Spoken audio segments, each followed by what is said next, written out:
Welcome back to the channel.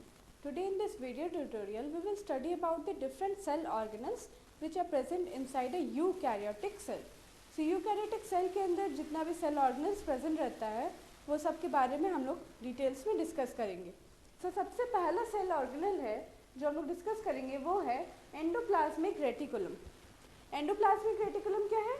Endoplasmic reticulum is a large network of membrane-bound tubes and sheets. तो ये endoplasmic reticulum हम यहाँ एक diagram बनाए हैं. ये न्यूक्लियस है. न्यूक्लियस के बाद एंडोप्लाज्मिक रेटिकुलम पूरा नेटवर्क या शीट्स जैसा ट्यूब्स होल जैसा दिखता है. Bound tubes and sheets. Tubes मतलब ऐसे होल जैसा दिख रहा है और वो पूरे फैला हुआ है, एक नेटवर्क बना के रखा हुआ है. और इस पे ये मेम्ब्रेन बाउंड भी है. इसके चारों साइड में एक मेम्ब्रेन, एक लेयर, आउटर लेयर है जिसके थ्रू वो एक कवर्ड मेम्ब्रेन बाउंड स्ट्रक्चर बना के रखा हुआ है. So endoplasmic reticulum is a large network of membrane bound tubes and sheets. So there are two types of endoplasmic reticulum. दो टाइप्स ऑफ एंडोप्लाज्मिक रेटिकुलम होता है. एक है रफ एंडोप्लाज्मिक रेटिकुलम और दूसरा होता है स्मूथ एंडोप्लाज्मिक रेटिकुलम. तो ये दो एंडोप्लाज्मिक रेटिकुलम जो है, सबसे पहला रफ एंडोप्लाज्मिक रेटिकुलम. ये रफ क्यों है? क्योंकि इसके स्ट्रक्चर में बाहर साइड में दिख रहा है कि हम लोग को स्मॉल स्मॉल राइबोसोम्स प्रेजेंट रहता है. बहुत सारा राइबोसोम्स प्रेजेंट रहता है पूरे आउटसाइड कवरिंग में, रफ एंडोप्लाज्मिक रेटिकुलम में. इसलिए इसको हम लोग बोलते हैं रफ एंडोप्लाज्मिक रेटिकुलम. लेकिन स्मूथ एंडोप्लाज्मिक रेटिकुलम में राइबोसोम्स प्रेजेंट नहीं रहता है. सो इसलिए इसको बोलते हैं smooth endoplasmic reticulum. So rough endoplasmic reticulum का फंक्शन क्या है? Contains ribosomes. It contains ribosome. इसके आउटसाइड के पूरे लेयर पे राइबोसोम्स प्रेजेंट रहता है. और दूसरा है सिंथेसाइजेस प्रोटीन्स. ये रफ एंडोप्लाज्मिक रेटिकुलम जो है ये प्रोटीन सिंथेसाइज करता है. कैसे? ये यहाँ पे अंदर में क्रोमोसोम्स प्रेजेंट है जिसमें डीएनए रहता है. वो डीएनए यहाँ से ट्रांसफर होता है इन दी रफ एंडोप्लाज्मिक रेटिकुलम में और यहीं पे ये प्रोटीन का मैन्युफैक्चर कर रहा है, प्रोटीन्स को फॉर्म कर रहा है, बना रहा है. और फिर ये रफ एंडोप्लाज्मिक रेटिकुलम से फिर ये आगे प्रोसेस में चल जाता है. मतलब ये ट्रांसपोर्ट करता है. रफ एंडोप्लाज्मिक रेटिकुलम में मैन्युफैक्चर हो रहा है और उसके बाद वो ट्रांसपोर्ट होता है to various other organelles inside the cytoplasm और इन दी न्यूक्लियस. न्यूक्लियस में अगर कोई प्रोटीन्स को जरूरी पड़ता है तो वो इस न्यूक्लियर पोर के थ्रू वो इनसाइड एंटर कर जाता है.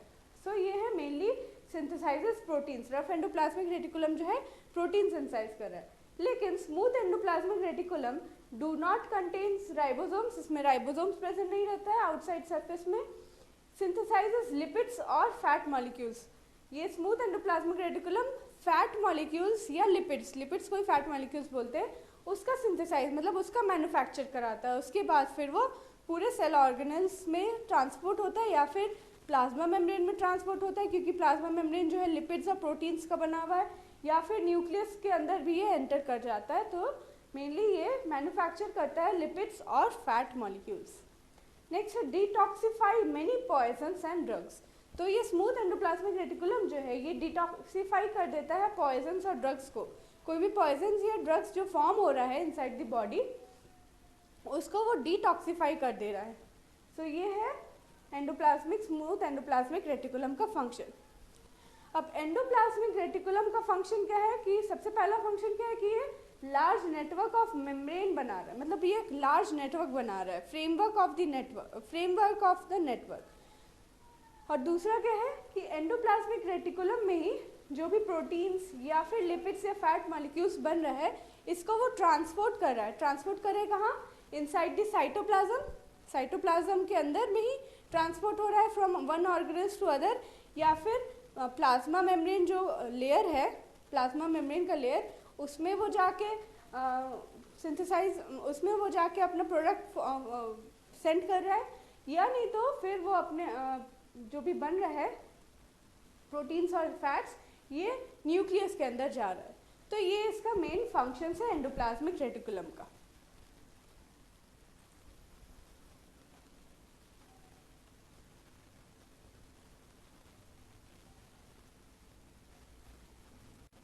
The second cell organelle is the Golgi apparatus. Golgi apparatus. So Golgi apparatus was first discovered by Camillo Golgi. Camillo Golgi जो है ये सबसे पहले डिस्कवर किया था गोल्गी एपरेटस के बारे में। It consist of a system of membrane bound vesicles arranged parallel to each other in stack called cisterns. तो यहाँ पे एक डायग्राम बना हुआ है ये गोल्गी एपरेटस का। ये गोल्गी एपरेटस में कैसे बना हुआ है, ऐसे membrane bound vesicles arranged parallel to each other, मतलब एक पैरेलल वाइज, थोड़ा बेंड स्ट्रक्चर होता है लेकिन ये पैरेलल एक के ऊपर एक ऐसे प्रेजेंट रहता है। ये मेम्ब्रेन बाउंड स्ट्रक्चर ये भी है। सो ये जो लंबा लंबा जो पैरेलल बाउंड स्ट्रक्चर दिख रहा है इसको हम लोग बोलते हैं सिस्टर्नी। मतलब एक को बोलेंगे सिस्टर्न और दो, अगर दो से ज़्यादा रहेगा तो उसको बोलेंगे सिस्टर्नी। और साइड में ऐसे स्मॉल स्मॉल वेसिकल्स प्रेजेंट रहता है जो कि मेनली हेल्प करता है in the transport of the product. So हम लोग आगे देखते हैं क्या लिखा है। Functions helps in storage, modification and packaging of products in vesicles. तो ये क्या फंक्शन रोल प्ले कर रहा है, helps in storage, modification and packaging. ये तीन काम मेनली कर रहा है। स्टोरेज ऑफ प्रोडक्ट्स, जो प्रोडक्ट बन रहा है, जैसे कि रफ एंडोप्लाज्मिक रेटिकुलम और स्मूथ एंडोप्लाज्मिक रेटिकुलम में जो प्रोटीन्स और फैट्स जो बन रहा था उसको यहाँ पे, उसके बाद एंडोप्लाज्मिक रेटिकुलम के बाद वो एंटर कर जाता है इन दी गोल्गी एपरेटस। और गोल्गी एपरेटस के सिस, यहाँ पे सिस फेज होता है और यहाँ पे ट्रांस फेज होता है। तो सिस फेज के थ्रू ये एंडोप्लाज्मिक रेटिकुलम से एंटर करता है। उसके बाद इस जो सिस्टर्नी है इसमें ये मॉडिफिकेशन, अगर कुछ करना हो तो मॉडिफिकेशन होता है, या फिर ये स्टोरेज यहाँ पे आके स्टोर कर जाता है, या फिर पैकेजिंग होता है। जो भी प्रोडक्ट बना, प्रोटीन्स या फिर लिपिड्स, वो यहाँ पे पैकेजिंग होते रहता है, मॉडिफिकेशन होते रहता है इनसाइड दी सिस्टर्नी। और धीरे धीरे जब ये फुल्ली कंप्लीट हो गया उसके बाद ट्रांस फेज से ये ऐसे वेसिकल्स के थ्रू यहाँ पे फॉर्म होते रहते हैं वेसिकल्स के थ्रू ये प्रोडक्ट जो है वो ट्रांसपोर्ट होता है। So packaging of products in vesicles, तो ये वेसिकल्स में ही ये सारा चीज़ हो रहा है जो कि सिस्टर्नी हम लोग बोल रहे हैं। और ये जो वेसिकल्स है उसके बाद ये वेसिकल्स में ये निकल जाता है बाहर और उसके बाद ये ट्रांसपोर्ट होता है। अब हम बताए थे ट्रांसपोर्ट की कैसे ट्रांसपोर्ट होता है, तो या तो वो साइटोप्लाज्म के कोई दूसरा ऑर्गेनेल्स में जाएगा, या तो लाइसोसोम्स फॉर्म करेगा, या नहीं तो वो प्लाज्मा मेम्ब्रेन में जाएगा, क्योंकि वहाँ पे भी प्रोटीन्स और लिपिड्स दोनों से ही वो स्ट्रक्चर बना हुआ है। तो इसलिए अगर वहाँ पे कोई प्रोटीन ज़रूरी है तो वहाँ पे जाएगा, या नहीं तो वो न्यूक्लियस के अंदर एंटर करेगा, वहाँ पे भी प्रोटीन्स का या लिपिड्स का बहुत मेजर रोल प्ले होता है। सो ये था गोल्गी एपरेटस। तो इसका मेन काम क्या है, storage, modification and packaging of products. तो ये तो पहला पॉइंट हुआ, लेकिन ये और भी काम करता है। ये क्या करता है गोल्गी एपरेटस में, कॉम्प्लेक्स शुगर्स जो है वो सिंपल शुगर्स जो है यहाँ पे, क्योंकि बहुत स्मॉल स्ट्रक्चर्स आके बनता है, मॉडिफाई होता है, तो यहाँ पे क्या होता है, सिंपल शुगर जो है वो कॉम्प्लेक्स शुगर में कन्वर्ट हो जाता है। So complex sugars may be made from simple sugars in the Golgi apparatus. ठीक है। और एक तीसरा फंक्शन है कि it helps in the formation of lysosomes. तो हम बताएं जैसे कि वेसिकल्स से जितना भी प्रोटीन से लिपिड्स निकल रहा है वो या तो सीधा लाइसोसोम्स बना देता है। लाइसोसोम्स के बारे में हम लोग आगे पढ़ेंगे।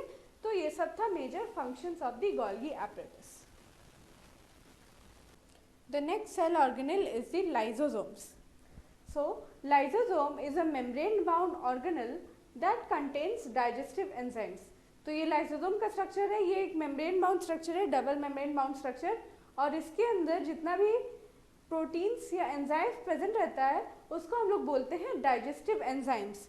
क्यों? क्योंकि ये इसके अंदर कोई भी चीज़ एंटर करेगा तो ये उस मॉलिक्यूल्स या उस सब्सटेंस को ये डाइजेस्ट कर देगा, स्मॉल पार्ट्स में डिवाइड कर देगा और उसको वो ख़त्म कर देगा। सो ये था लाइसोसोम्स, ये डाइजेस्ट कर देता है जो भी मॉलिक्यूल्स या मटेरियल्स कोई भी एंटर करता है तो वो लाइसोसोम्स जो है उसको डाइजेस्ट कर देता है। सो इसीलिए इसको it contains digestive enzymes. Lysosomes are a kind of waste disposal system of the cell. तो इसलिए इसको वेस्ट डिस्पोजल सिस्टम बोला गया है, क्योंकि ये सेल के अंदर जो भी, सेल तो प्रोटीन्स फैट्स मैन्युफैक्चर कर रहा है, लेकिन उसमें कोई वेस्ट पार्ट्स भी, वेस्ट डिस्पोजल, वो भी वेस्ट जो है वो निकलता है। तो वो क्या करता है, वो वेस्ट जो है वो लाइसोसोम्स जो है उसको डाइजेस्ट कर देता है, उसको खा जाता है। सो इसीलिए सेल अपना फंक्शन आराम से कर सकता है। सो इसीलिए लाइसोसोम्स को हम लोग बोलते हैं कि they also called as suicide bags of a cell. इसको सुसाइड बैग्स ही बोलते हैं।